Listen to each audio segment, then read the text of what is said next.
A nação quer mudar. A nação deve mudar. A nação vai mudar. A Constituição pretende ser a voz, a letra, a vontade política da sociedade rumo à mudança. Que a promulgação seja nosso grito. Mudar para vencer. Muda, Brasil! A convocação de uma constituinte para redigir a nova Constituição constava dos compromissos da Aliança Democrática que elegeu Tancredo Neves em janeiro de 1985, com 72% dos votos do colégio eleitoral.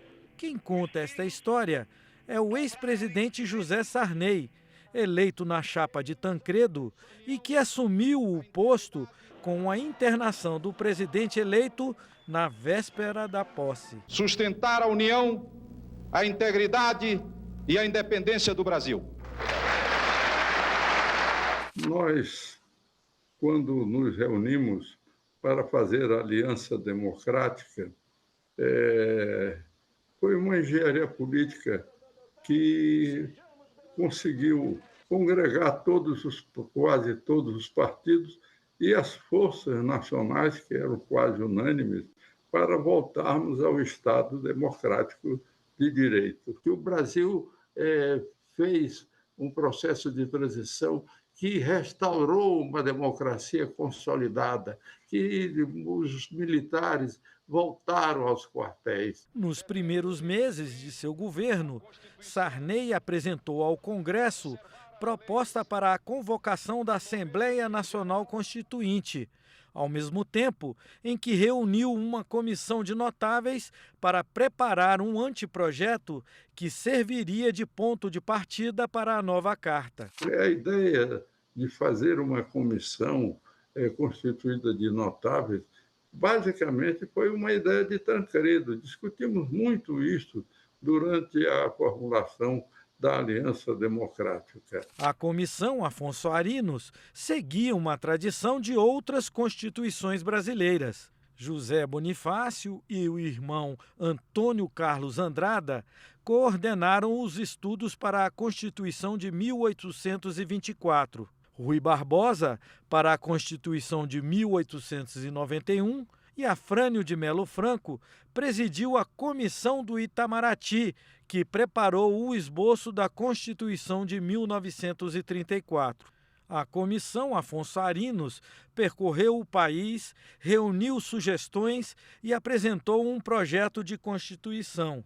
Sarney lembra, no entanto, que o presidente da Assembleia Nacional Constituinte, deputado Ulisses Guimarães, o procurou para pedir que não enviasse o anteprojeto. Eu, naquele tempo, sem ministério, nomeado por mim, sem partido, tinha saído do partido para ir para outro. Eu não tinha condições políticas, porque o governo tinha passado, de acordo com a Constituição, para mim, mas o poder ficava com o Ulisses Guimarães.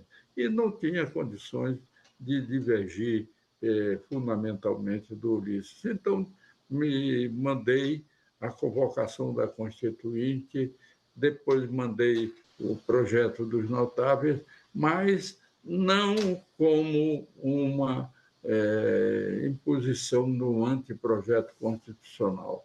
E foi assim que, quando chegou lá, a Constituinte resolveu fazer uma comissão de sistematização e saímos para um acordo. Essa comissão foi presidida pelo Afonso Arinos e ele deu uma contribuição notável, porque os 2 capítulos que não se pode colocar nenhum defeito na Constituição são os capítulos dos direitos civis, dos direitos humanos que constam da nossa Constituição. A garantia dos direitos individuais é cada vez mais eficaz e operativa nas constituições contemporâneas. Sarney conta que, quase no final dos trabalhos da Constituinte, houve um impasse em torno do primeiro texto da comissão, que reuniu e consolidou os capítulos aprovados nas comissões temáticas. Uma das críticas era de que o texto adotava vários mecanismos de governo parlamentarista ao mesmo tempo em que consagrava o regime presidencialista. E aí marchamos para o projeto final que foi feito. Para fazermos esse projeto final, durante um mês, mais ou menos, a Constituição ficou parada, não votou nada, e Ulisses me procurou, pedindo que nós, juntos, eu o ajudasse de qualquer maneira para que nós pudéssemos fazer a Constituição. Foi aí que eu disse a ele: Ulisses, se não fizermos a Constituição, nós não iremos à transição democrática, porque a transição democrática é a Constituição, um pacto que possa dar novos horizontes a esse país. O documento da liberdade, da dignidade, da democracia, da justiça social. Segundo o ex-presidente José Sarney, a decisão de fazer da nova Constituição um pacto nacional que incluísse todos os setores da sociedade impôs a necessidade de deixar muitos assuntos em aberto. Uma transição democrática baseada na união resultou numa Constituição que exige o diálogo permanente. Nós jogamos para frente, jogamos. Ulisses foi ele quem fez essa fórmula de, no momento em que votava aquele, ele dizia, não tinha acordo, ele então dizia, uma lei suplementar infraconstitucional vai regular esse assunto. E com isso nós podemos atravessar esse difícil período que foi aquele mês em que a Constituinte esteve parada. Nós fizemos a transição democrática e o Brasil, até hoje, ele vive com uma grande democracia.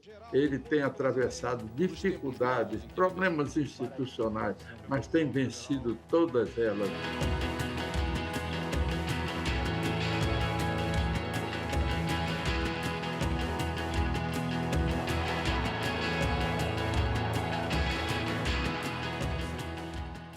Que este plenário não abrigue outra Assembleia Nacional Constituinte.